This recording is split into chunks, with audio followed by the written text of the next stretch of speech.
لا حول ولا قوۃ الا باللہ العلی العظیم۔ بسم اللہ الرحمن الرحیم۔ نعد علی مظہر العجائب تجدہ عون لکا فی نوائب کل ہم و غم سینجلی بعظمتک یا اللہ بنبوتک محمد بولایتک علی ابن ابی طالب نعرہ حیدری نعرہ حیدری نعرہ حیدری عالم۔ اون ذویل احترام، سب سے پہلے تو اس پاک رات جس رات میں ولادت امام علی النقی علیہ السلام، اللہم صلی علی محمد آل محمد، ولادت بسعادت کی مبارکباد تمام مومنین اور مومنات کی خدمت میں پیش کرتا ہوں، اور اس جشن کی مبارکباد اس جشن کے حقیقی وارث کی بارگاہ میں ایک باواز بلند نعرہ صلوات کے ذریعے پیش کر دیں، اللہم صلی علی محمد محمد۔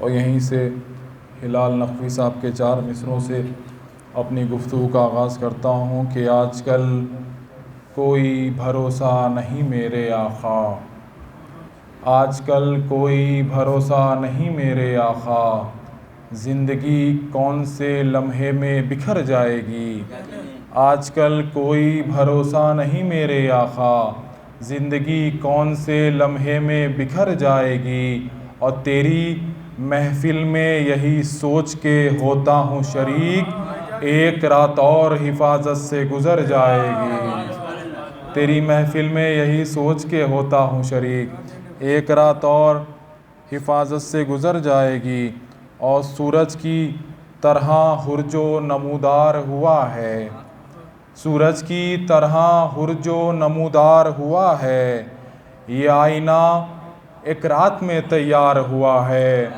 سورج کی طرح ہرج و نمودار ہوا ہے، یہ آئینہ ایک رات میں تیار ہوا ہے، اور شبیر کا غم ایسا سمندر ہے کہ جس میں، شبیر کا غم ایسا سمندر ہے کہ جس میں جو ٹھیک سے ڈوبا ہے وہی پار ہوا ہے، شبیر کا غم ایسا سمندر ہے کہ جس میں جو ٹھیک سے ڈوبا ہے وہی پار ہوا ہے۔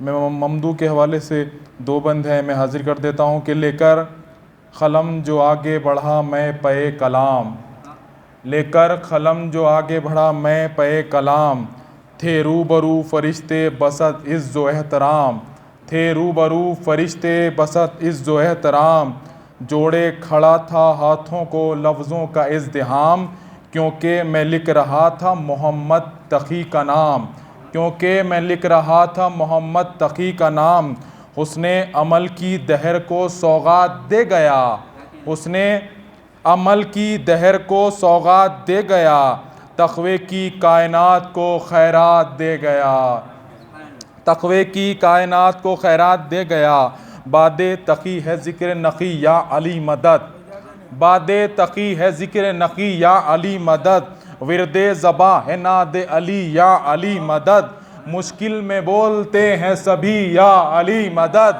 مشکل میں بولتے ہیں سبھی یا علی مدد، تو بھی ذرا پکار کبھی یا علی مدد، کہ 10واں علی بھی پہلے علی سا دلیر ہے، 10واں علی بھی پہلے علی سا دلیر ہے، شہروں کا احترام بتاتا ہے شیر ہے، 10واں علی بھی پہلے علی سا دلیر ہے، شیروں کا احترام بتاتا ہے شیر ہے۔ آئی حضرات، میں ملتمس ہوں علی جان صلی اللہ علیہ وسلم کی خدمت میں کہ وہ تشریف لائیں اور بارگاہ مولا میں نذرانہ عقیدت پیش کریں۔ ایک درود پڑھ دیں آپ حضرات، اللہم صلی علی محمد و آل محمد وعجل۔ السلام علیکم۔ وعلیکم السلام۔ آپ سب کو ولادت بہت بہت مبارک ہو۔ آپ کو مبارک۔ میں سوئے کربلا جا رہا تھا، پر تسلِ اعلیٰ چلتے چلتے، میں سوئے کربلا جا رہا تھا، پر تسلِ اعلیٰ چلتے چلتے، پی رہا تھا مودت کے ساگر، آ رہا تھا مزہ چلتے چلتے، میں سوئے کربلا جا رہا تھا، پر تسلی علی چلتے چلتے، شاہ کرب و بلا کی زیارت کرنے نکلا تھا میں اپنے گھر سے، جو قضا ہو گئی تھی نمازیں، ہو گئی وہ ادا چلتے چلتے، میں سوئے کربلا جا رہا تھا، پر تسلی علی چلتے چلتے، کچھ قدم ہر برا شہ کی جانب، کچھ قدم شہ برے ہر کی جانب، بخش دی چند لمحوں میں شہ نے ہر کی ساری خطا چلتے چلتے، میں سوئے کربلا جا رہا تھا، پر تسلی علی چلتے چلتے، بکس حیدر تھے سینے میں جس کے، وہ طواف حرام کر رہا تھا، آئی تقدیر چکر میں ایسی، سیدھا دوزخ گیا چلتے چلتے، میں سوئے کربلا جا رہا تھا، پر تسلی علی چلتے چلتے، شاہ کونین زینب کے بھائی، تم نے توحید ایسے بچائی، ڈھونڈنے نکلا جو بھی خدا کو، آ گیا کربلا چلتے چلتے، میں سوئے کربلا جا رہا تھا، پر تسلی علی چلتے چلتے، اے یزید اب تجھے قید کرنے، توق زنجیر بیری اٹھائے، دیکھ شہر الہی کا بیٹا، شام تک آ گیا چلتے چلتے، میں سوئے کربلا جا رہا تھا، پر تسلی علی چلتے چلتے، صلوات پر محمد۔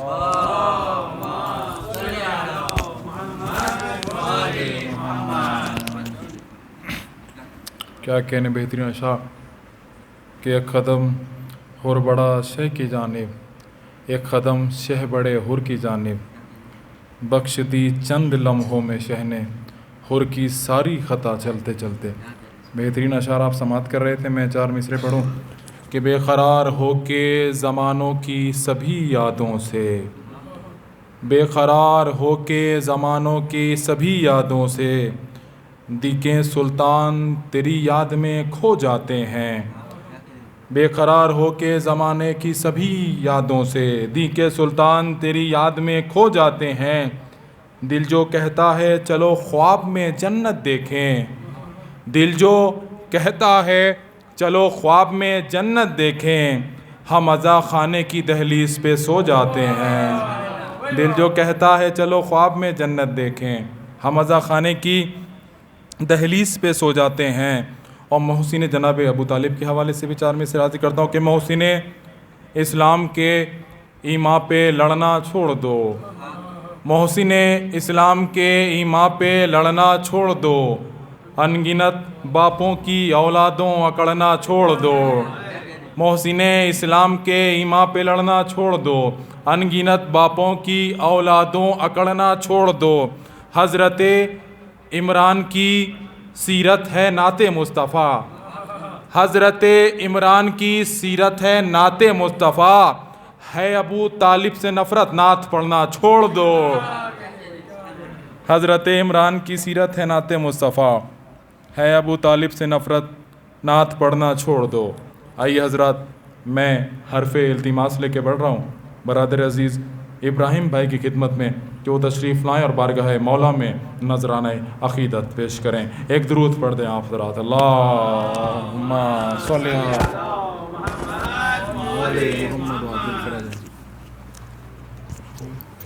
اور محمد و آل محمد صلوات۔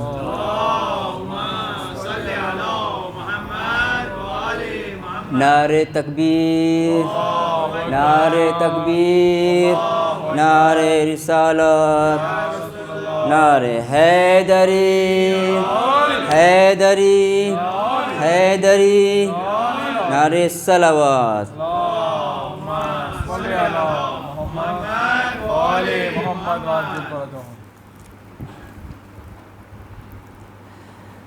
چار مصرے بھائی نبی چلتے چلتے پڑھیں ماشاءاللہ۔ بولے اصغر، بولے اصغر، اصغر، بولے اصغر ہو مکے یرن میں، بابا لے آئے تھے ساتھ ورنہ۔ بولے اصغر ہو مکے یرن میں، بابا لے آئے تھے ساتھ ورنہ۔ میں مدینے بھی ہوتا تو آتا، میں مدینے بھی ہوتا تو آتا، گٹھنیوں کربلا چلتے چلتے۔ یا علی تو کو زنجیر یہ کہہ رہے تھے، اے یزید اب ہے تیری تباہی۔ تو کو زنجیر یہ کہہ رہے تھے، اے یزید اب ہے تیری تباہی۔ جس کو بیمار، جس کو بیمار، جس کو بیمار سمجھا تھا تو نے، شام تک آ گیا چلتے چلتے۔ نعرہ حیدری، حیدری، نعرہ صلوات، اللہم صلی علی۔ ایک ہے کبریا فاطمہ، ایک ہے، ایک ہے کبریا فاطمہ، ایک ہے، ایک ہے کبریا فاطمہ، ایک ہے، ایک ہے کبریا فاطمہ، ایک ہے۔ فاطمہ اور خدا، فاطمہ اور خدا کا پتہ ایک ہے۔ فاطمہ، فاطمہ،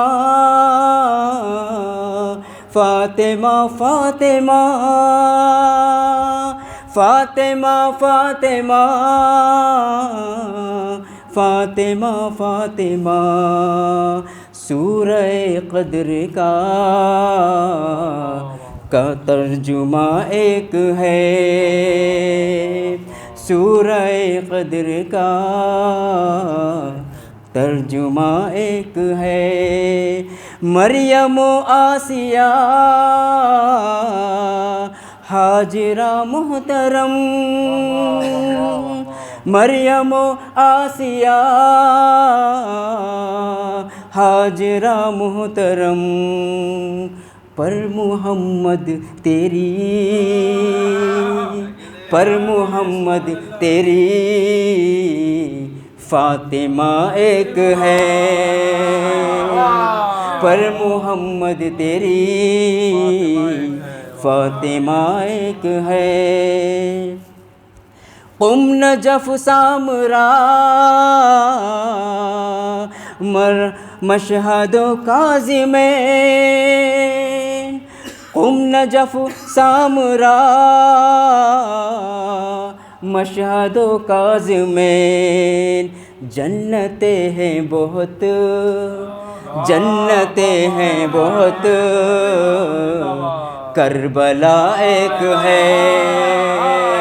حسینیات حسینیات حسینیات، نعرہ حیدری حیدری، نعرہ صلوات۔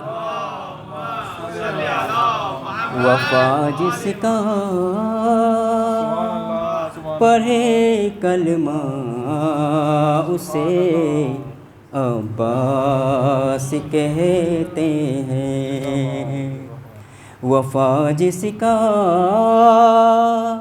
پڑھے کلمہ اسے عباس کہتے ہیں، جسے سجدے کرے سجدہ اسے عباس کہتے ہیں۔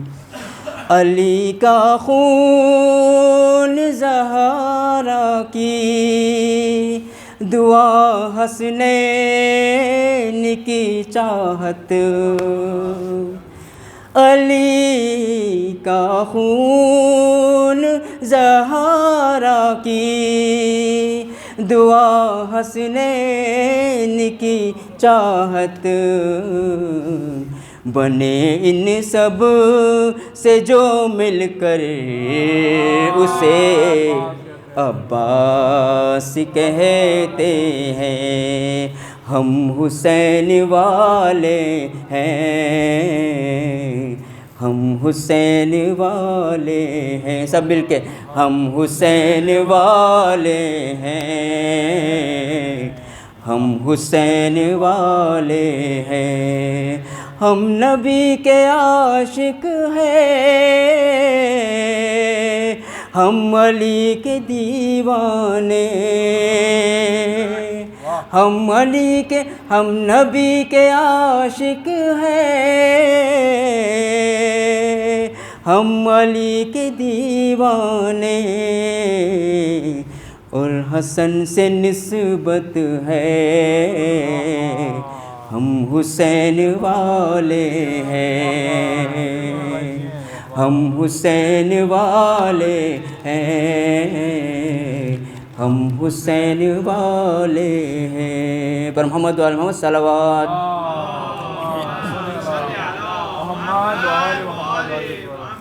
جو حق پہ آنچ بھی آئے تو میں حسین نہیں، جو حق پہ آنچ بھی آئے تو میں حسین نہیں، یزید مٹ نہیں جائے تو میں حسین نہیں، جو حق پہ آنچ بھی آئے تو میں حسین نہیں۔ فضیلتیں میرے بابا کی کثر کر کے کوئی، فضیلتیں میرے بابا کی کثر کر کے کوئی، صلہ نمازی کا پائے تو میں حسین نہیں، جو حق پہ آنچ بھی آئے تو میں حسین نہیں۔ اگر پکاروں میں آدم کو اپنی تربت پر، اگر پکاروں میں آدم کو اپنی تربت پر، لحد سے اٹھ کے نہ آئے تو میں حسین نہیں، جو حق پہ آنچ بھی آئے تو میں حسین نہیں. پر محمد وعلی محمد صلوات. ٹائم ہے؟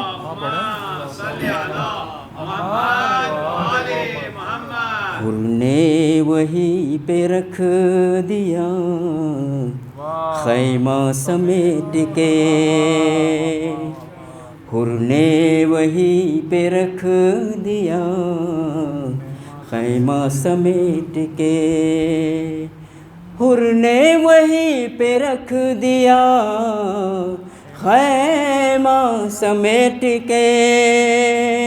حر نے وہی پہ رکھ دیا خیمہ سمیٹ کے.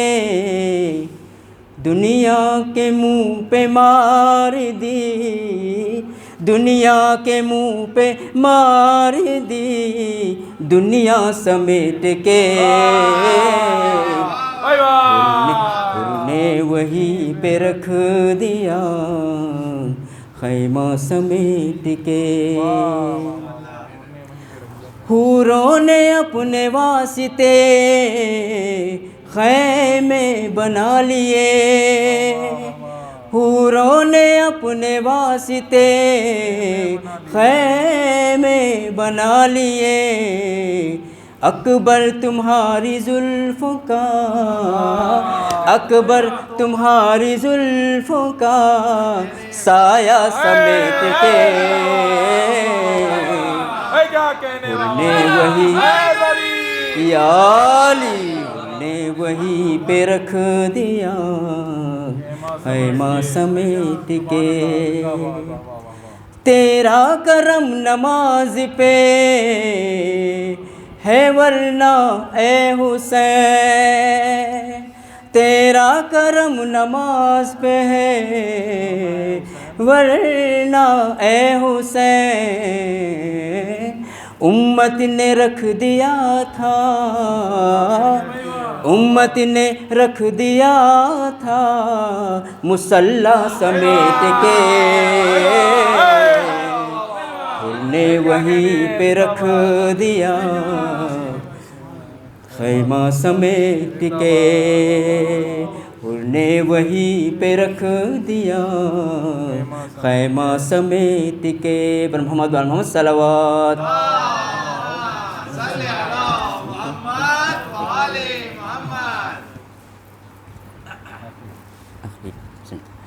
پر محمد وعلی محمد صلوات.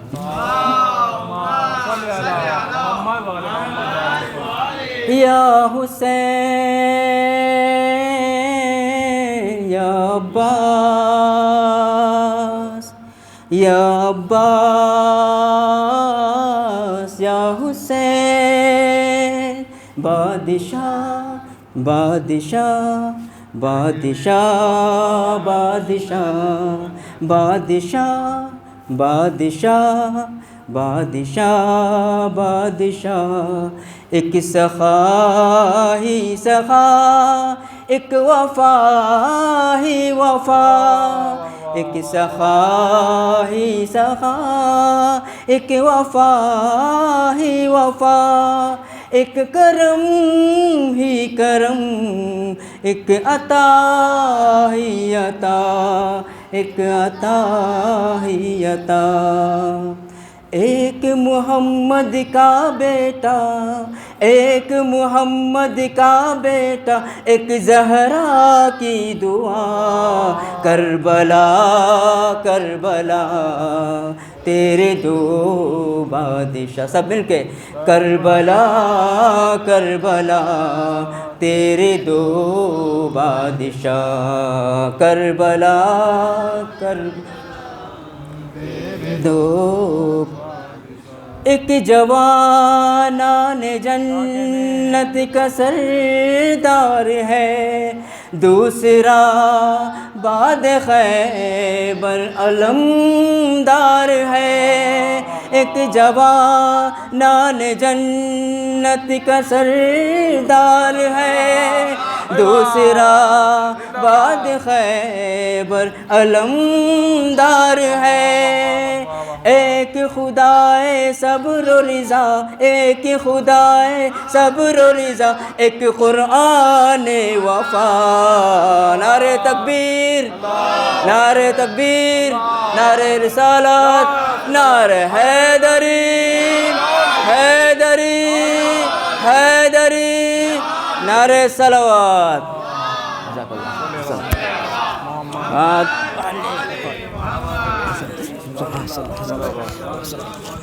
کیا کہنے، زندہ باد، پائندہ باد۔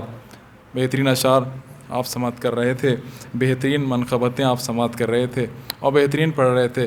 چندن فیض آباد سے آپ نے سفر شروع کیا، فیض آباد سے لکھنؤ پہنچے اور اس کے بعد پتہ نہیں کہاں کہاں ٹہلتے ہوئے نکل گئے۔ میں حاضر کرتا ہوں، ہاں حضرت فرما رہے تھے کہ خر نے وہیں پہ، میں اجازت چاہتا ہوں پہلے آپ کی، کہ خر نے وہیں پہ رکھ دیا خیمہ سمیٹ کے، دنیا کے منہ پہ مار دی دنیا سمیٹ کے۔ قبلہ یہ ہمارے یہاں مصرع ہوا تھا لکھنؤ میں، چلو میں الخما کا علاقہ سمیٹ کے۔ گلدست حیدری کی شب بیداری تھی، پوری 4 رات شب بیداری چلی، الگ الگ شعراء نے جو ہے وہ اشعار کہے تھے، اسی کا منتخب اشعار جو برادر پڑھ رہے تھے۔ میں بھی کچھ اشعار اسی بہر میں ایک دن بنایا شہنے زمانہ سمیٹ کے۔ میں حاضر کرتا ہوں کہ چلو میں الخما کا علاقہ سمیٹ کے، چلو میں الخما کا علاقہ سمیٹ کے، غازی نے اپنے رکھ لیا دریا سمیٹ کے۔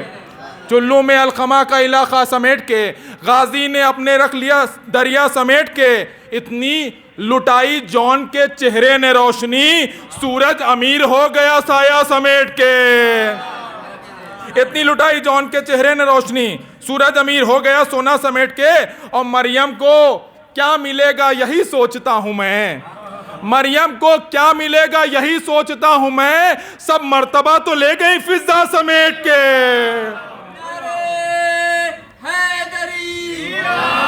مریم کو کیا ملے گا یہی سوچتا ہوں میں، سب مرتبہ تو لے گئی فضا سمیٹ کے۔ سلطان سرور نواب سرور صاحب نے کہا کہ بیعت کے خط کا شہ نے دیا مختصر جواب، بیعت کے خط کا شہ نے دیا مختصر جواب، لا لکھ دیا حسین نے کلمہ سمیٹ کے، لا لکھ دیا حسین نے۔ ایک اور شعر کہا انہوں نے کہ مشکیزہ اس کو بھرنا تھا ورنہ علی کا شیر، مشکیزہ اس کو بھرنا تھا ورنہ علی کا شیر، لشکر پہ پھینک دیتا وہ دریا سمیٹ کے، مشکیزہ اس کو بھرنا تھا ورنہ علی کا شیر، لشکر پہ پھینک دیتا وہ دریا سمیٹ کے، اور جی چاہتا ہے فاطمہ زہرا کی قبر پر، جی چاہتا ہے فاطمہ زہرا کی قبر پر، رکھ دوں غلاف خانہ کعبہ سمیٹ کے۔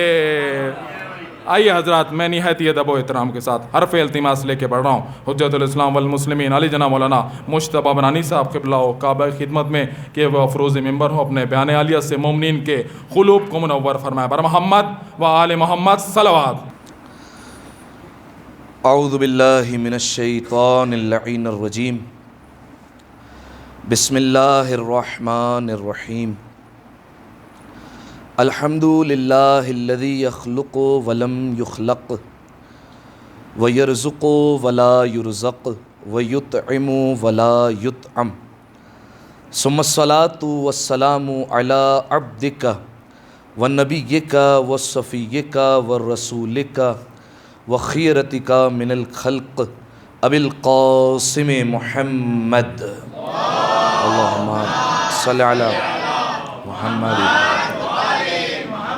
وعلى أهل بيته الطيبين الطاهرين المعصومين المظلومين سيما ابن عمه علي عليه السلام، وهو النبأ العظيم والصراط المستقيم والقرآن الكريم، وهو الصديق الأكبر والفاروق الأعظم وحبل الله المتين وإمام المسلمين ووصي رسول رب العالمين، واللعنة الدائمة على أعدائهم أجمعين، أما بعد فقد قال رسول الله صلى الله عليه وآله وسلم لكل شيء أساس وأساس الإسلام حبي وحب أهل بيتي، صلوات على محمد وآل محمد،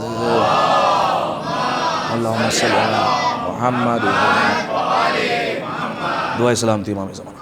بسم اللہ الرحمن الرحیم اللہم کن ولیک الحجت ابن الحسن صلواتک علیہ وعلا آبائی فی هذه الساعة وفي كل ساعة وليا وحافظا وقائدا وناصرا ودليلا وعينا حتى تسكنه أرزك طوعا وتمتعه فيها طويلا اللهم صل على محمد وآل محمد۔ سامعین محترم، عزیزان گرامی قدر، ابتدائے کلام میں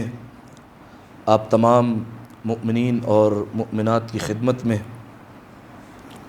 نوے امام، امام جواد، امام مرتضیٰ، امام محمد التقی علیہ السلام کی مبارکباد پیش کرتا ہوں۔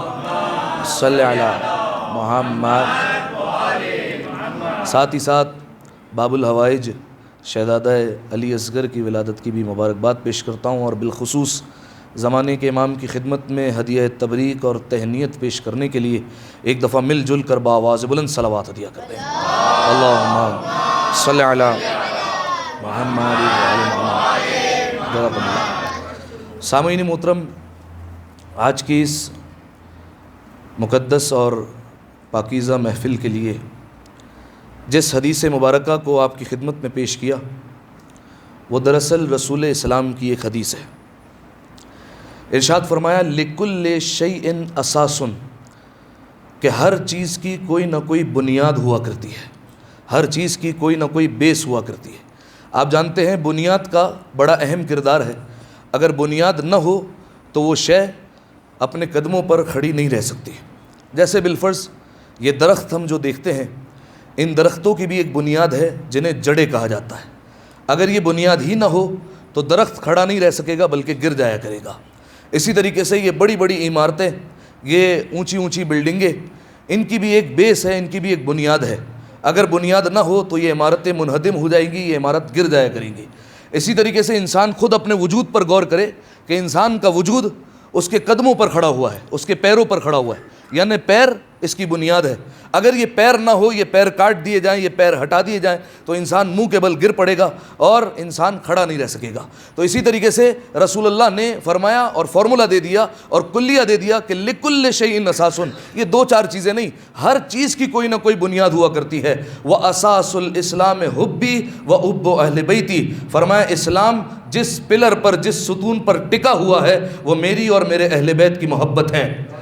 اگر ہماری محبت ہے تو یہ اسلام کی عمارت کھڑی رہے گی۔ جو بولے خدا ان کو سلامت رکھے۔ مزید وضاحت کے لیے ایک اور حدیث پڑھ دیتا ہوں تاکہ سب پہنچ جائیں۔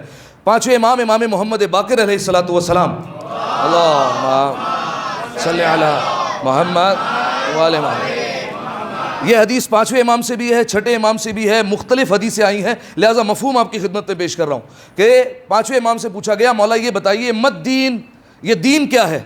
تو مولا نے فوراً فرمایا بنی الاسلام علی خمسۃ اشیاء، فرمایا یہ جو اسلام کی عمارت ہے یہ 5 چیزوں پر کھڑی ہوئی ہے، 5 چیزیں اس کی بنیاد میں آتی ہے، یعنی اسلام کے یہ 5 ستون ہے۔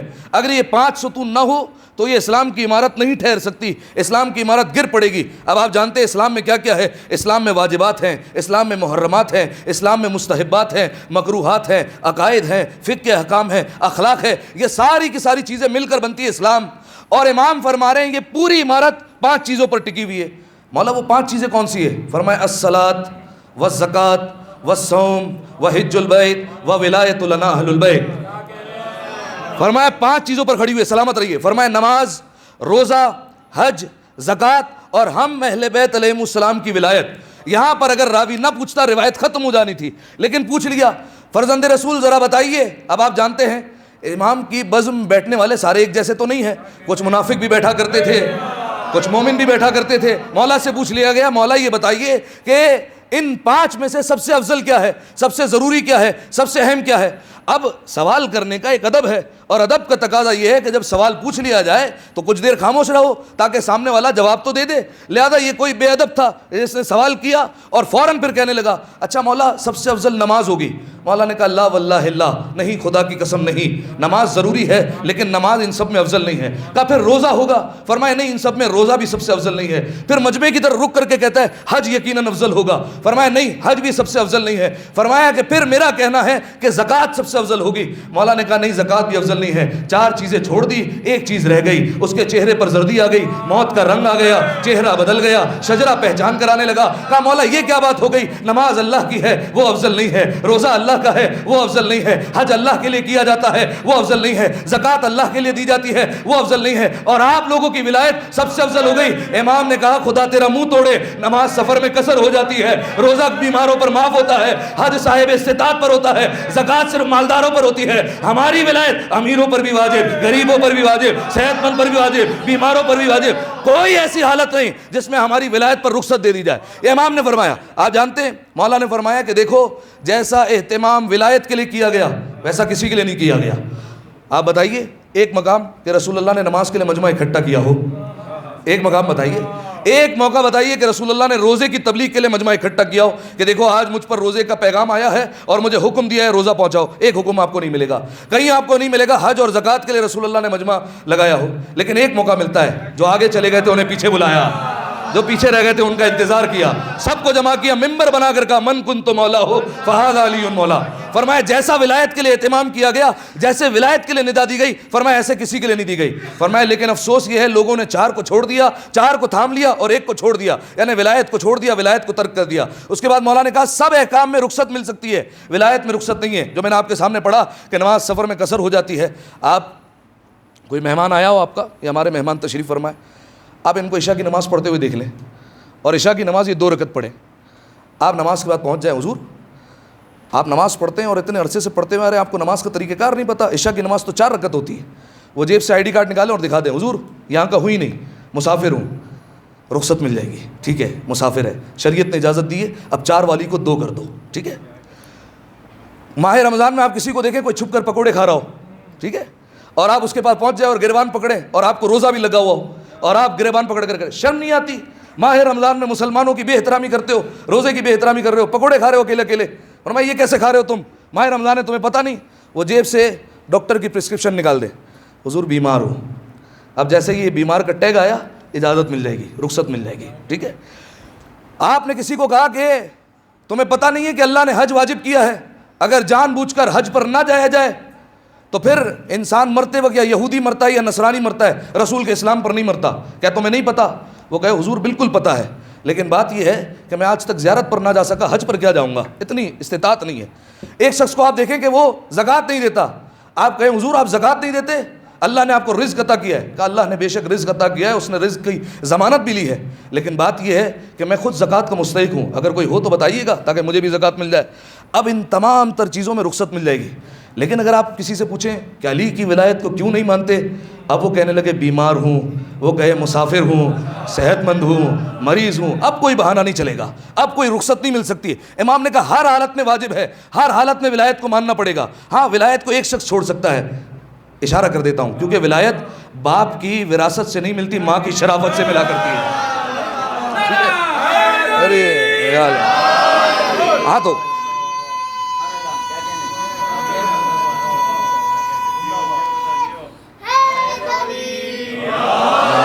جزاک اللہ. تو شکر ہے پروردگار عالم کا, ہم خوش نصیب ہیں کہ ہماری ایسے گھر میں پرورش ہوئی, ایسے گھر میں ولادت ہوئی کہ جہاں ہمیں ولایت امیر المومنین مل گئی, جہاں ہم نے اہل بیت علیہ السلام کے دشمنوں سے منہ موڑ لیا. ہم اور ولایت اور محبت کا دیکھیے دعویٰ سب کرتے ہیں. آپ جائیے ہمارے برادران سے پوچھیں اہل بیت سے محبت ہے یا نہیں ہے, کوئی انکار نہیں کرے گا. ایک بندہ پکڑ کر لائیے جو منع کر دے کہ ہمیں اہل بیت سے محبت نہیں ہے, اسے پتہ ہے منع کریں گے تو کافر ہو جائیں گے, منع نہیں کرے گا کبھی بھی. وہ سامنے سے بلکہ یہ کہے گا ہمیں آپ سے زیادہ محبت ہے. لیکن حضور محبت اور مودت وہ ہوتی ہے جس میں اظہار تو کیا جائے. آپ ان سے برادران سے پوچھ لیجئے آج کس امام کی ولادت ہے, ذرا پوچھیے. رسول کے ایک فرزند کی ولادت ہے, ذرا معلوم کر کے دیکھیے, انہی سے پوچھیے. اچھا اغیار سے جو ہے وہ کیا شکوہ کیا جائے, اپنوں کو نہیں پتہ ہوتا کہ آج 90 امام کی ولادت ہے, اپنوں کو جو ہے وہ کتنی تاریخیں نہیں پتہ ہوتی. ماہ رجب میں کیونکہ ہمارے یہاں سلسلہ یہ ہے کہ ہمارے یہاں کانسیپٹ بنا گیا بڑا امام اور چھوٹا امام. ٹھیک ہے, یہ کانسیپٹ بنا دیا گیا کہ فلاں جو ہے وہ بڑے امام ہیں تو ان کے جشن میں یا ان کی مجلس میں حاضری دینی ہے, اور فلاں جو ہے وہ چھوٹے امام ہیں. آپ کی خدمت میں نے عرض کیا تھا ایک مرتبہ کہ نجف کے طلاب جو نجف کے حوزہ علمیہ میں پڑھنے والے ہیں, ان طلاب سے اگر آپ اہمیت جانیں اور یہ حفظ مراتب کی آپ قدر پوچھیں تو وہ آپ کو بتائیں گے. آپ ان سے پوچھیں نا امام حسین علیہ السلام میں اور جناب عباس میں چھوٹا کون ہے, تو وہ یہ کہیں گے عباس بڑے ہیں, حسین اس سے بڑے ہیں. یہ نہیں کہیں گے عباس چھوٹے ہیں. ٹھیک ہے, یہ کہتے ہوئے نظر آئیں گے عباس بڑے ہیں, حسین اس سے بڑے ہیں. حفظ مراتب کا خیال رکھنا ان سے کوئی سیکھے. لہٰذا ہمارے یہاں ہی بھید بھاؤ کر دیا جاتا ہے, فلاں چھوٹے امام فلاں بڑے امام. آج ہی کی مثال لے لیجیے, کتنے پڑھنے والے تھے حضور آج منقبت کہاں؟ 2 پڑھنے والے تھے. ابراہیم بھائی خدا ان کو سلامت رکھے, کوئی ہو نہ ہو بیٹھ جاتے ہیں, خود نعرے لگاتے ہیں, خود پڑھتے رہتے ہیں, خود فضائل پڑھیں گے, خود خوش ہوں گے, مست ملنگ بندے مولا کے, پڑھتے رہو بس. ٹھیک ہے, اور کتنی منقبت پڑھ لی. اور جو ہے وہ حضور ابھی 13 رجب جو ہے وہ آئے گی تو 2.5 منٹ پڑھیں گے. ٹھیک ہے, سب کے سب 2.5 منٹ کا ٹائم ہے سب کے پاس. اب جو ہے وہ اتنے آ گئے. کیوں حضور 9 امام کیا امام نہیں ہمارے؟ یہ ہمارا قصور ہے کہ ہمیں معرفت کی کمی ہے. ٹھیک ہے, ابھی میں آپ کے سامنے ایسی چیزیں رکھتا ہوں آپ خود حیران رہ جائیں گے کہ یہ 9 امام کے فضائل ہیں. لہذا خیر, تو اب جو ہے وہ پروردگار عالم کا شکر ہے کہ ہماری ایسے گھر میں پرورش ہوئی کہ جہاں اہل بیت علیہ السلام کی ولایت ہمیں بیٹھے بٹھائے مل گئی. ٹھیک ہے, حالانکہ سارا عالم اسلام جو ہے وہ دعویٰ کرتے ہوئے ملے گا کہ ہم اہل بیت کی محبت ہے. ذرا پوچھیے رجب اور شعبان میں اہل بیت کی کون سی خوشیاں اور کون سی غموں کی تاریخ ہے, کوئی نہیں بتا پائے گا کہ کتنی خوشیوں کی تاریخ ہے اور کتنی غموں کی تاریخ ہے. یہ تو پروردگار عالم کا شکر ہے کہ ہم ایسے گھرانے میں پیدا ہوئے جہاں پر ہمیں بچپن سے ہی بتایا گیا کہ کون سی ولادت کی تاریخ ہے, کون سی شہادت کی تاریخ ہے, کب غم منانا ہے, کب خوشی منانی ہے, اور ہم اس فرش پر آ کر بیٹھ گئے. اب آپ دیکھیے ماہ رجب میں غور کر لیجیے, پہلی رجب ولادت خوشی منانے بیٹھ گئے, 3 رجب امام کی شہادت آئی, سب غم منانے کے لیے آ گئے. ٹھیک ہے, تو اس طریقے سے یہ سلسلہ چلتا رہے گا. لہٰذا سامعین محترم, پروردگار عالم کا شکر ہے کہ ہمیں ایسے گھرانے میں پروردگار عالم نے پیدا کیا جہاں اہل بیت علیہ السلام کی محبت ہمیں گھٹی میں پلائی گئی ہے. مزید محبت میں اضافے کے لیے ایک دفعہ صلوات عطیہ کریں مل کر بآواز بلند, اللہم صلی علی محمد وآل محمد. 9 امام کی ولادت ہے. کب ولادت ہوئی مولا کی حضور؟ ہاں, ولادت کے وقت تو تھوڑا سا امتحان چلتا ہے. کب ولادت ہوئی؟ 10 رجب کو. 10 رجب مدینہ منورہ بطول کی چوکھٹ امام محمد تقی کی آمد. ٹھیک ہے, 195 ہجری 10 رجب 195 ہجری کو مولا آئے, اور ذیقت کے آخر میں 220 ہجری میں مولا نے اس دنیا کو ظاہری طور پر خیر آباد کہہ دیا. 25 برس کی مختصر سی زندگی ہے مولا کی. ٹھیک ہے, اچھا, جب امام علیہ السلام کی ولادت ہوئی تو امام کا نام رکھا گیا محمد. کس کے گھر میں آئے؟ امام علی رضا کے. 47 برس تک 8ویں امام کے یہاں کوئی اولاد نہیں تھی. امام رضا کو بھی ابتر کا تانا دیا گیا کہ آپ ابتر ہیں, آپ کی تو کوئی نسل ہی نہیں ہے. امام رضا کہا کرتے تھے کہ پروردگار عالم مجھے ایک ایسا بیٹا عطا کرے گا جو ہمارے شیعوں پر برکت کے لحاظ سے سب سے زیادہ عظیم ہے, ایسا بیٹا مجھے عطا کرنے والا ہے. ٹھیک ہے, اور 8ویں امام کی ایک ہی اولاد ہے, وہ ہے 9 امام, بس اس کے علاوہ کوئی اولاد نہیں. اسی لیے جو تقوی سادات ہیں وہ رضوی سادات بھی ہیں, جو نقوی سادات ہیں وہ رضوی سادات بھی ہیں. ٹھیک ہے, اور جتنے بعد والے امام تھے وہ اپنے آپ کو فخر سے کہا کرتے تھے ابن الرضا, ہم رضا کے بیٹے ہیں, کیونکہ امام رضا پر ابتری کا تانا دیا گیا تھا. تو پروردگار عالم نے آگے چل کر اولاد عطا کی 8ویں امام کو 9 امام کی صورت میں. 9 امام دنیا میں آئے, نام محمد رکھا گیا. لیکن سامعین محترم, امام کے کچھ القاب ایسے ہیں کہ جو نام کی جگہ لے کر چلے گئے. ٹھیک ہے, امام کا ایک لقب ہے مرتضیٰ, ایک لقب ہے امام کا تقی, ایک لقب ہے امام کا جواد. یہ تقی اور جواد یہ وہ 2 لقب ہے. آپ عراق چلے جائیے, آپ کو وہاں پر لوگ کہتے ہوئے ملیں گے امام جواد. ٹھیک ہے, پاک و ہند چلے جائیں, آپ کو وہاں پر لوگ کہیں گے 9 امام کا کیا نام ہے, وہ کہیں گے امام تقی. کتنے لوگ ہیں محمد لگائیں گے بھی نہیں. ٹھیک ہے, کیوں؟ لقب نام کی جگہ لے کر چلا گیا. ٹھیک ہے, لقب اتنا مشہور ہوا کہ لوگ نام کو فراموش کر گئے, تقی اور جواد. اچھا, اب تقی کا مطلب کیا ہے؟ دیکھیے, تقی کا اگر کسی سے مطلب پوچھیں گے تو وہ کہے گا کہ جو متقی ہو. حالانکہ یہ مطلب اردو میں سراسر جو ہے وہ روا روی میں ترجمہ کر دیا جاتا ہے, لیکن تقی کا مطلب یہ نہیں ہے. دیکھیے, تقی اور متقی میں بڑا فرق ہے. وہی فرق ہے جو ناصر اور نصیر میں فرق ہے. ٹھیک ہے, میں آپ کو سمجھاتا ہوں. عربی زبان میں ایک چیز ہے اس میں فاعل ہے ناصر. ناصر کا کیا مطلب ہے؟ مدد کرنے والا. میں نے آپ سے مدد مانگی, آپ میری مدد کرتے رہے, جب تک آپ مدد کر رہے ہیں آپ میرے ناصر ہیں. لیکن جیسے ہی وہ مدد کا کام ختم ہوا اب آپ ناصر نہیں ہیں. ٹھیک ہے, لیکن ایک ہوتا ہے نصیر. نصیر کہتے ہیں ہر حالت میں مدد کرنے والا.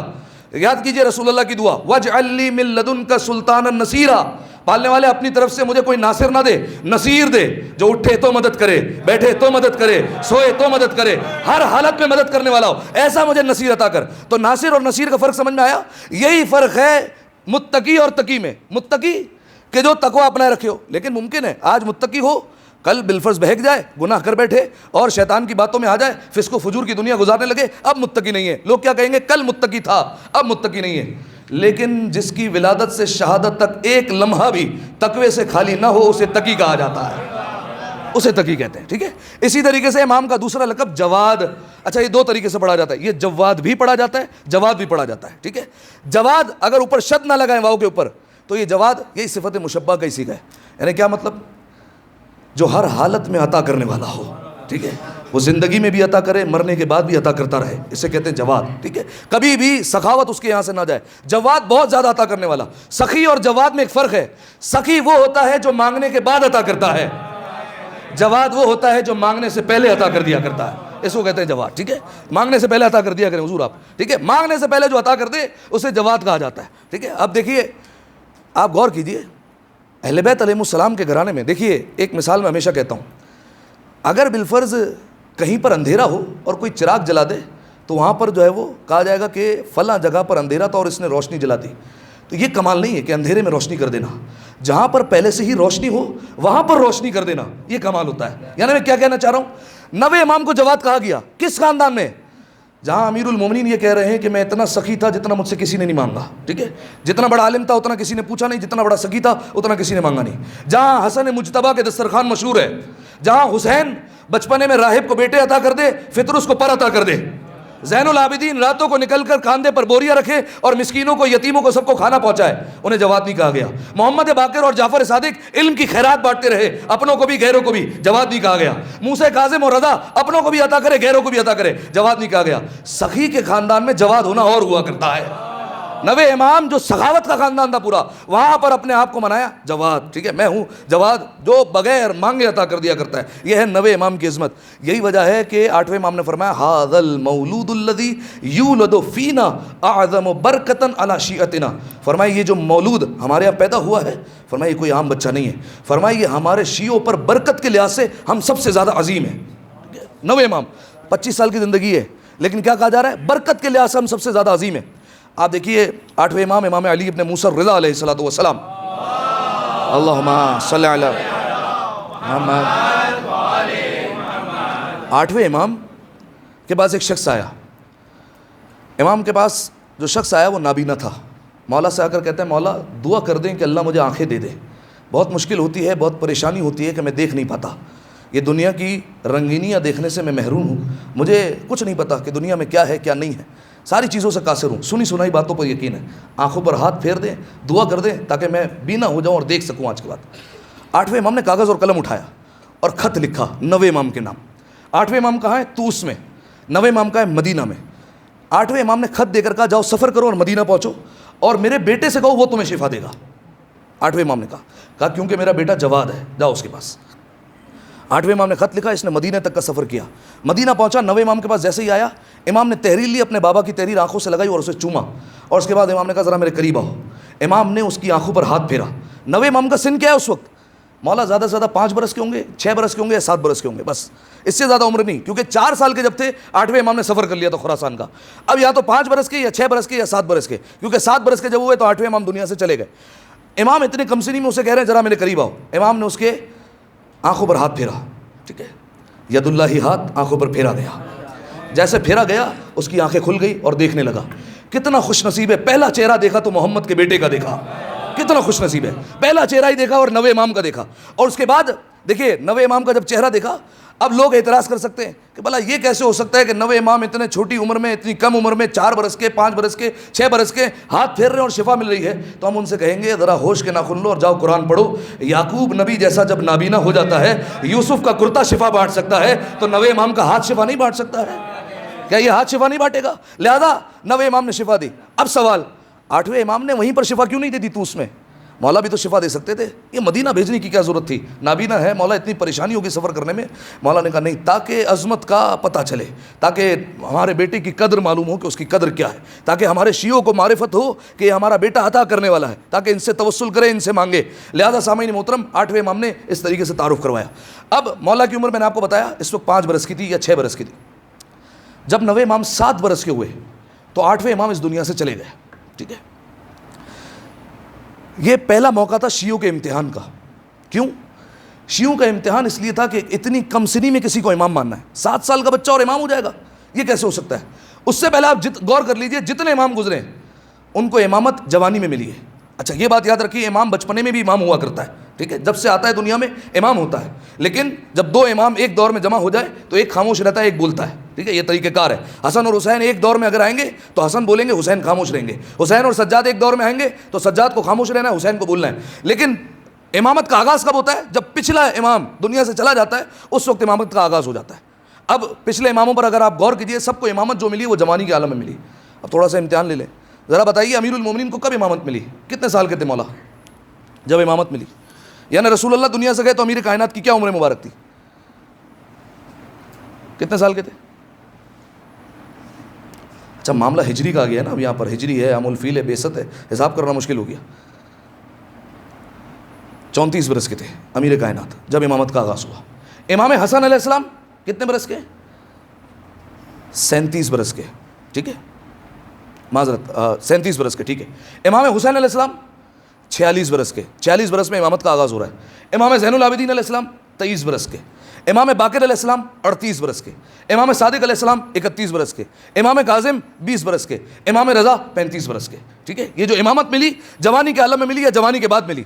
لیکن امام تقی علیہ السلام 7 برس کی عمر کا بچہ امام ہے, ٹھیک ہے. اب لوگ کشمکش میں ہو گئے, اپنے ہی لوگ پیچھے ہٹ گئے, یہ بچہ کیسے امام ہوگا, ہم تو اس کو امام نہیں مان سکتے. اب جب نوے امام سے پوچھا گیا کہ مولا آپ امام اور اتنی کم سنی میں امام کیسے بنیں گے, امامت کا بوجھ کیسے اٹھائیں گے؟ امام نے عجیب جواب دیا. امام نے کہا 3 دن کی عمر میں عیسیٰ نے نبوت کا بوجھ کیسے اٹھایا تھا. عیسیٰ نے آگوش میں آ کر کہہ دیا تھا انی عبداللہ ہے, میں اللہ کا بندہ ہوں, آتانی الکتاب, اللہ نے مجھے کتاب عطا کی ہے, وجعلنی نبیا, اللہ نے مجھے نبی بنا دیا ہے. 3 دن کی عمر ہے اور کہہ رہے نبی جو ہے وہ مجھے بنا دیا ہے. اب میں جملہ بدل کر کہہ دوں, گویا امام کہنا چاہ رہے ہیں وہ 3 دن کی عمر میں مریم کا بیٹا ہو کر نبی ہو سکتا ہے, میں 7 برس کی عمر میں فاطمہ کا بیٹا ہو کر امام کیوں نہیں ہو سکتا ہوں؟ کیوں امام نہیں ہو سکتا؟ امام نے کہا میں امام ہوں. امام مسجد میں تشریف لے گئے, جیسے ہی مسجد میں تشریف لے گئے مولا سب سے پہلے ممبر پر گئے اور مولا نے جا کر اپنا تعارف کروایا. فرمایا انا محمد ابن علی, فرمایا میں علی کا بیٹا محمد ہوں. کتنی حسین بات ہے, علی کا بیٹا ہے اور محمد ہے. انا الجواد, میں جواد ہوں.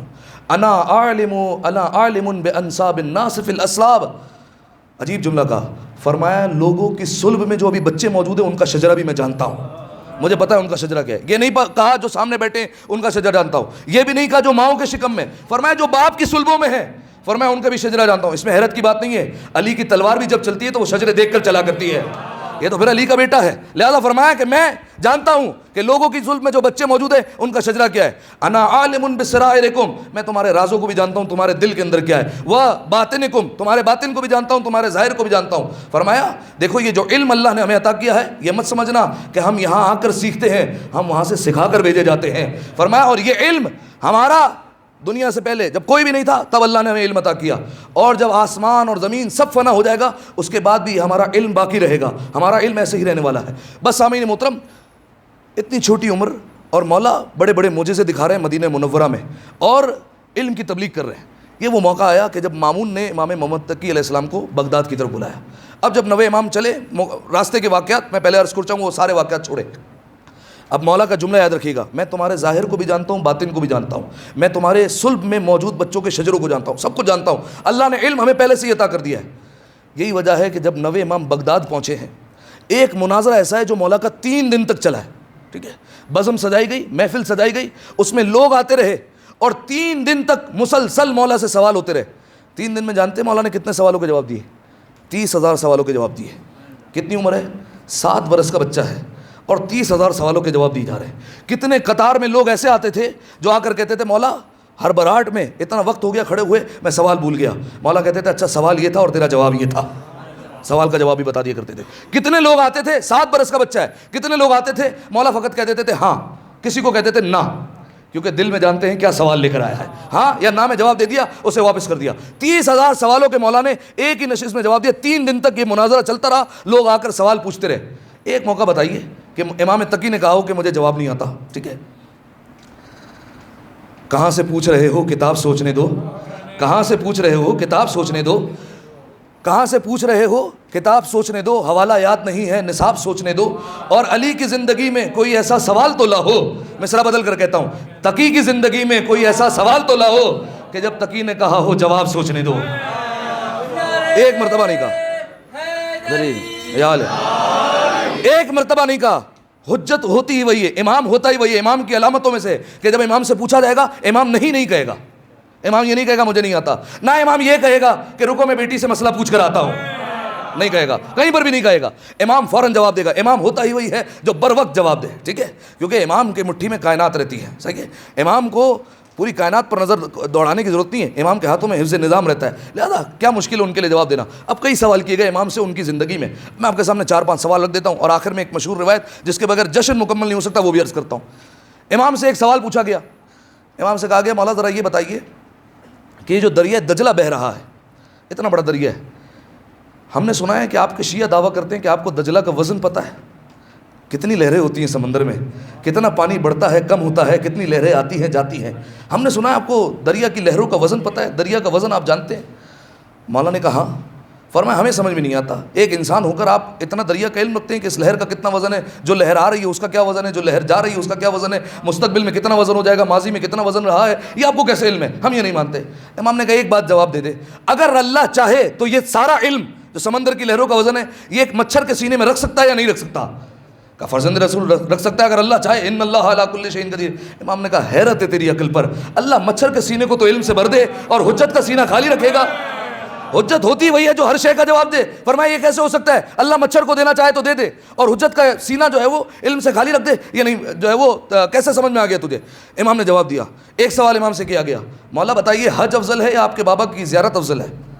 مولا نے کہا میرے بابا کی زیارت افضل ہے، ٹھیک ہے، اس میں حیرت کرنے کی ضرورت نہیں ہے۔ مجھے یہ بتائیے زیارت امام حسین افضل ہے یا حج افضل ہے؟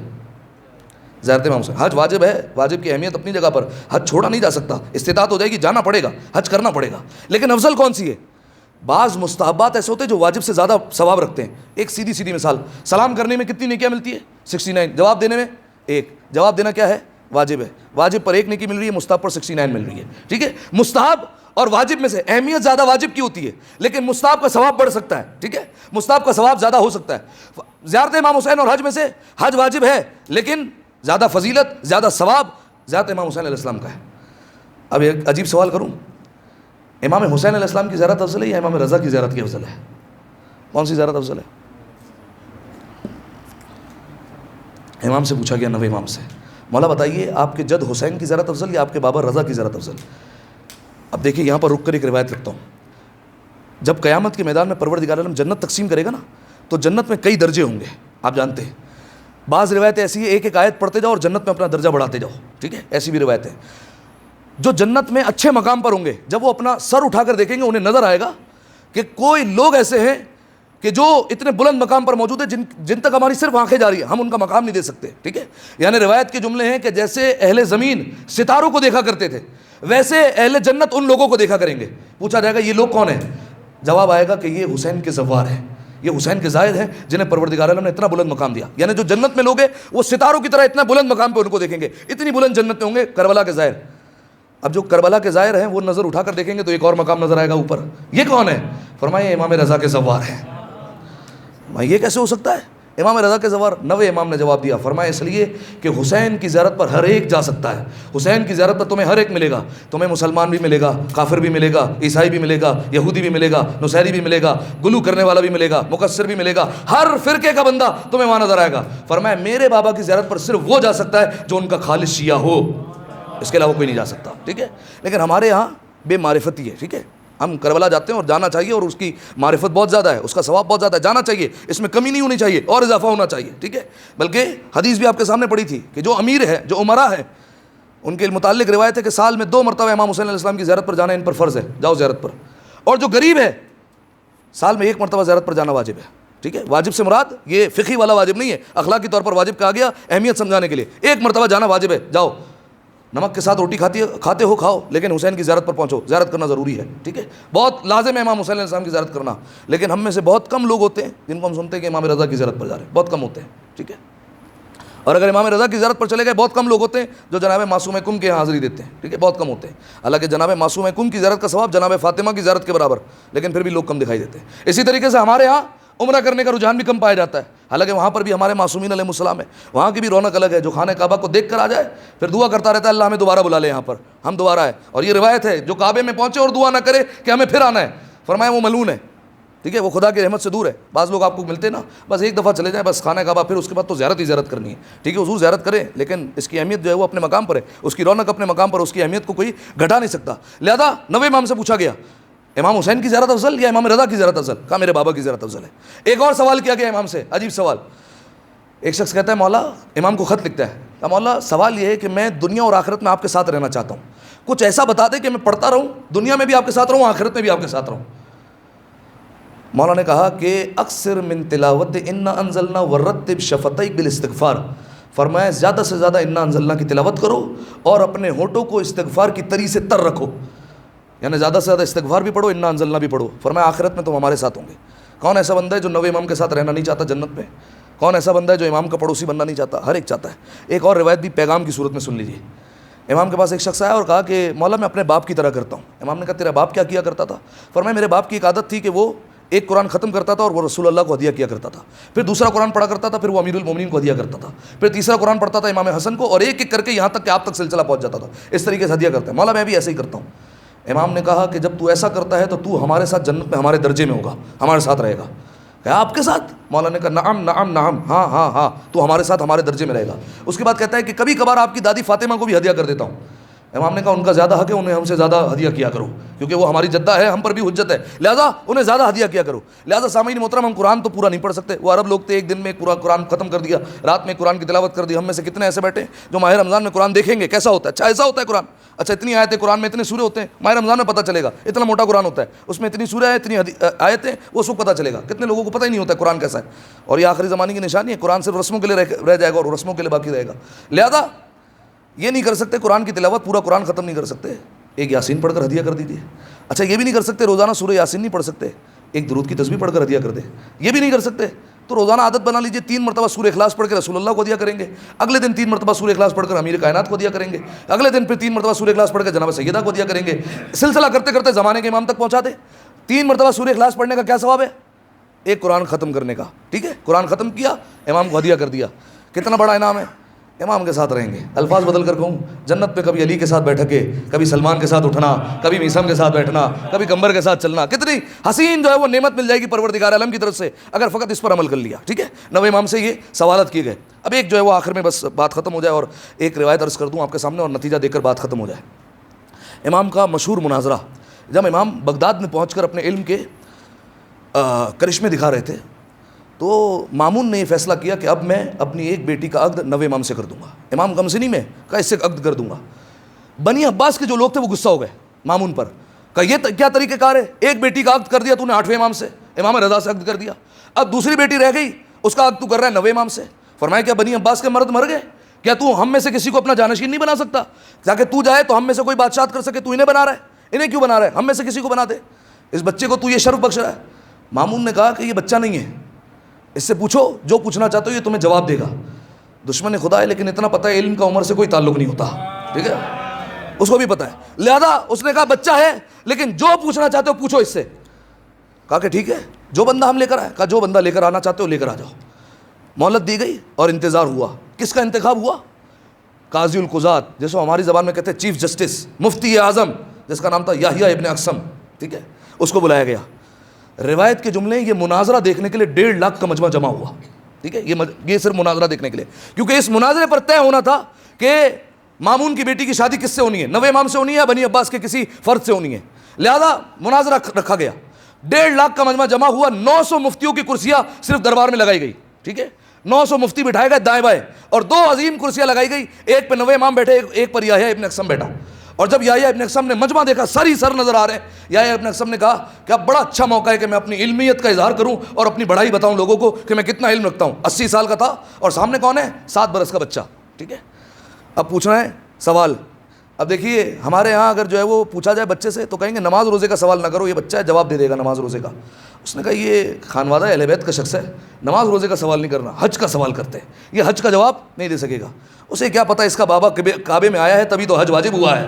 ٹھیک ہے, تبھی تو جو ہے وہ قابل قبلہ بنا ہے. لہذا اس نے کہا حج کا سوال اس سے کرتے ہیں. اچھا حج کا سوال کیسے کیا جائے گا؟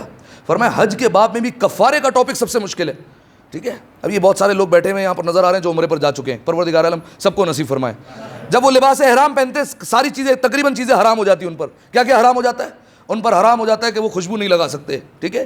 اچھا خوشبو تو لگا نہیں سکتے, اگر کہیں سے بدبو آئے گی تو ناک بند نہیں کریں گے, ٹھیک ہے. بالوں میں کنگھی کر نہیں سکتے, اور شیشے میں دیکھ نہیں سکتے اپنے آپ کو, کوئی سلا ہوا لباس پہنیں گے نہیں, اور سائے میں جو ہے وہ سفر کر نہیں سکتے. کئی چیزیں حرام ہو جاتی ہے. اسی طریقے سے ان میں ایک چیز آتی ہے کہ وہ شکار نہیں کر سکتے, ٹھیک ہے. کوئی بھی کسی جانور کا, چھوٹے سے چھوٹا جانور بھی ہو, اس کو مارا نہیں جا سکتا. اگر جو ہے وہ مچھر بھی مار دیا بکرا لگ جائے گا, ٹھیک ہے. تو ایک شخص جو ہے وہ کہہ رہا تھا بیچارہ مسائل کم جانتا تھا, اور اسے جو ہے وہ مسائل اتنے نہیں پتہ تھے, اور جو ہے اسے مچھر بار بار تنگ کر رہا تھا. اس نے کافی مچھر مارے حج کے سفر میں.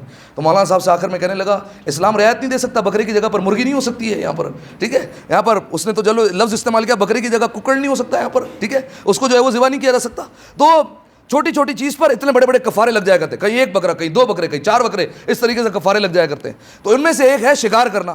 تو یحییٰ ابن اقسم نے 7 برس کے بچے سے, جو بظاہر 7 برس کا ہے ورنہ یہ تو آدم سے بھی پہلے کا ہے, پوچھا کہ بتاؤ اگر کوئی حالت احرام میں شکار کر لے کیا کفارہ ہے. سارے مجمع میں سناٹا دوڑ گیا کہ اب یہ بچہ کیسے جواب دے گا. کفارے کے باب کا سوال کر لیا اس سے, کفارے کے باب کا اتنا مشکل سوال کیسے جواب دے گا یہ. نوے امام نے کہا تجھے سوال کرنا بھی نہیں آتا. کیا مطلب؟ اب سنیے گا. فرمایا تو نے یہ نہیں بتایا کہ احرام حج کا تھا یا احرام عمرے کا تھا, تو نے یہ نہیں بتایا شکار کرنے والا بالغ تھا یا نابالغ تھا, تو نے یہ نہیں بتایا شکار کرنے والا مرد تھا یا عورت تھی, تو نے یہ نہیں بتایا شکار غلام نے کیا یا آزاد نے کیا, تو نے یہ نہیں بتایا شکار ایک بار کیا یا بار بار کرتا رہا ہے, تو نے یہ نہیں بتایا کہ شکار کرنے کے بعد پشیمان تھا یا اپنی غلطی پر مصر تھا, تو نے یہ نہیں بتایا کہ شکار پرند کا کیا ہے یا چرند کا کیا ہے, اگر چرند میں کیا ہے تو بڑے کا کیا ہے, چھوٹے کا کیا ہے. امام نے 22 صورتیں بنا دی. فرمایا ان میں سے بتا تیرا سوال کیا ہے, پھر میں جواب دیتا ہوں. اسأل ما شئت, جو پوچھتا ہے پوچھ. یحییٰ ابن اقسم کے وجود پر کپ کپی طاری ہو گئی. کہا کہ اس بچے نے 7 برس کے بچے نے 22 صورتیں بنا دی. مامون کہتا ہے فرزند رسول آپ ہی جواب دے دیں, اب یہ کچھ کہنے کے قابل نہیں رہا ہے, آپ جواب دیں. نویں امام نے ایک کے بعد ایک صورتیں بیان فرمائی. فرمایا اگر بالغ ہے یہ کفارہ ہے, نابالغ ہے تو کفارہ نہیں ہوگا, غلام ہے تو یہ کفارہ ہے, آزاد ہے تو یہ کفارہ ہے. ایک 22 صورتیں بنا کر امام نے سب کے کفارے بنا دیے. اگر میں یہاں پر بتاؤں تو مجھے نہ یاد ہے نہ آپ کو یاد رہنے والے, ٹھیک ہے. تو امام نے جو ہے وہ سارے کے سارے کفارے بتا دیے کہ یہ کفارے. اب جو ہے وہ یحییٰ ابن اقسم تو ہار چکا ہے. اب مامون نے یہاں پر کہا فرزند رسول آپ بھی کچھ پوچھ لیں. یحییٰ ابن اقسم نے غصے سے دیکھا مامون کی طرف, اب مجھے سوال کرنے کا کہاں کہہ رہا ہے. امام نے کہا کہ میں سوال پوچھوں. کون کہہ رہا ہے؟ جس کا بابا سلونی کا دعویٰ کیا کرتا تھا, میں سوال پوچھوں. عجیب جواب دیا. فرزند رسول اگر آتا ہوگا تو جواب دے دیں گے, اگر نہیں آتا ہوا تو آپ سے سیکھ لیں گے. امام نے کہا اچھا بتا, ایک عورت ہے جو صبح کے وقت حرام ہے, جیسے ہی روشنی طلوع ہوئی حلال ہو گئی. فرمایا ظہر کا وقت ہے حرام ہو گئی, عصر کا وقت آیا حلال ہو گئی, مغرب کا وقت ہے حرام ہے, عشاء کا وقت ہے حلال ہے, آدھی رات کو پھر حرام, صبح کے وقت پھر حلال. ایک ہی عورت ایک ہی دن میں ایک ہی شخص پر 4 مرتبہ حلال 4 مرتبہ حرام, بتا کیسے. سارا مجمع غور سے سن رہا ہے کہ یہ کیا پوچھ لیا سوال. یحییٰ ابن اقسم کہتا ہے فرزند رسول پہلی دفعہ جو ہے وہ زندگی میں سوال سنا میں نے, یہ سوال تو عجیب و غریب ہے, آپ بتائیے. امام نے کہا دراصل وہ جو خاتون تھی وہ کسی اور کی کنیز تھی, تو اس شخص کے لیے نامحرم ہے, اس پر نظر کرنا حرام ہے. جیسے ہی روشنی طلوع ہوئی اس نے اس عورت کو خرید لیا, اب کنیز اس کی بن گئی, اس کے لیے حلال ہو گئی. فرمایا جیسے ہی ظہر کا وقت ہوا اس نے اسے آزاد کر دیا, پھر حرام ہو گئی. عصر کے وقت پہ پھر نکاح کر لیا, پھر حلال ہو گئی. فرمایا مغرب کا وقت آیا تو زہار کا صیغہ پڑھ دیا. زہار بند الفاظوں میں اگر کہوں ممبر کے احترام میں اور خیال رکھتے ہوئے, اگر کوئی اپنی بیوی کو تشبیہ دے دے اپنی ماں سے تو زہار ہو جاتا ہے. فرمایا بیوی پھر حرام ہو گئی. فرمایا عشاء کے وقت کفارہ دے دیا, پھر حلال ہو گئی. فرمایا آدھی رات کا وقت آیا طلاق دے دی, پھر حرام. فرمایا فجر کا وقت آیا طلاق میں رجوع کر لیا, پھر حلال ہو گئی. ایک ہی عورت ایک ہی دن میں 4 مرتبہ حلال 4 مرتبہ حرام. جیسے یہ سنا سارے مجمع میں تکبیر کی صدائیں سننے لگی, اور تکبیر کی صدائیں جو ہے وہ گونجنے لگی. مجمع آگے بڑھنے لگا اور کہا کہ مامون ہمیں اجازت دے کہ ہم اس فرزند کے بوسے لے سکیں, کیونکہ ہمارا ماننا یہ ہے یہ عام بچہ نہیں ہے, یہ محمد کا بیٹا ہے, یہ ویسے ہی بولتا ہے جیسے محمد بولا کرتا تھا, یہ ویسے ہی مشکل حل کرتا ہے جیسے محمد مشکل حل کیا کرتا تھا, اس کا جسم محمد کا جسم ہے, اس کا گوشت محمد کا گوشت ہے, اس کا خون محمد کا خون ہے, ہمیں بوسے لینے دے. ایک شخص آگے بڑھا, نویں امام کے ہاتھوں کا بوسہ لینے لگا. مامون نے کہا اب میں اپنی بیٹی کا عقد نویں امام سے کرتا ہوں.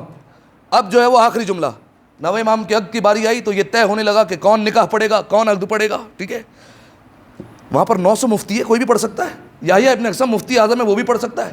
مامون کے بارے میں خود کہا جاتا ہے کہ وہ بہت بڑا فقیہ تھا, وہ بھی پڑھ سکتا تھا, ٹھیک ہے. کتنے علماء بیٹھے ہوئے تھے, کتنے لوگ بیٹھے ہوئے تھے, عرب دانتے بھائی عربی کے سیکھے کون سا پڑھنا ان کے لیے مشکل ہے, نکاح کے سیکھے پڑھ دیتے. معلوم یہ ہوا کہ جب حجت کسی کو لائق نہیں سمجھتی تو پھر وہ اپنا نکاح خود پڑھتی ہے. نویں امام نے اپنا نکاح وہاں پر خود پڑھا, اور جو خطبہ آج بھی ہمارے نکاحوں میں پڑھا جاتا ہے یہ نویں امام کا خطبہ ہے جو آج ہم نکاح میں پڑھتے ہیں, ٹھیک ہے. اچھا امام نے خطبہ خود کیوں پڑھا؟ کیونکہ امام نے پورے مجمع میں, ایک جملہ دینے لگا ہوں, پورے مجمع میں کسی کو لائق ہی نہیں سمجھا کہ جو میرا نکاح پڑھ سکے، یعنی معصوم کا نکاح پڑھنے والا جب کوئی نہ ہو، کوئی لائق فرد نہ ہو، تو پھر معصوم خود پڑھا کرتا ہے۔ اب 200 برس پہلے چلے جائیے، رسول اور ختیجہ کا نکاح ہے، اب طے ہو رہا ہے رسول کا نکاح کون پڑھے گا۔ رسول کی نگاہ رک گئی ابو طالب پر، تو مانو نا رسول کی نگاہ میں ابو طالب معصوم بھی ہے، ابو طالب لائق فرد بھی ہے جو رسول اللہ کا نکاح پڑھے گا۔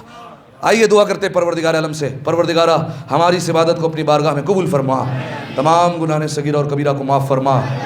میرے مالک شہزاد علی اصغر باب الحوائج، 9 امام، امام جواد، امام تقی، دو بڑی ولایتیں، دو باب الحوائج کی ولادتیں آ کر جمع ہوئی ہے۔ میرے مالک جتنے مومنین تشریف فرما ہے، جو حاجات دل میں لیے بیٹھے ہیں، تمام حاجات کو اپنی بارگاہ میں قبول فرما۔ میرے مالک تمام مومنین کی پریشانیوں کو آسان فرما، تمام مومنین کے رزق میں مزید برکت اور وسعت عنایت فرما۔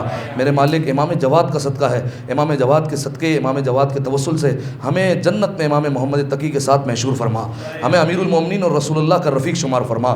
میرے مالک جنت البقیع کے تعمیر کا اسباب جلد از جلد مہیا فرما، تمام مقامات مقدسہ کی حفاظت فرما، بالخصوص سرزمین شام پر شہزادی زینب اولیاء اور شہزادی سکینہ کے روضوں کی حفاظت فرما۔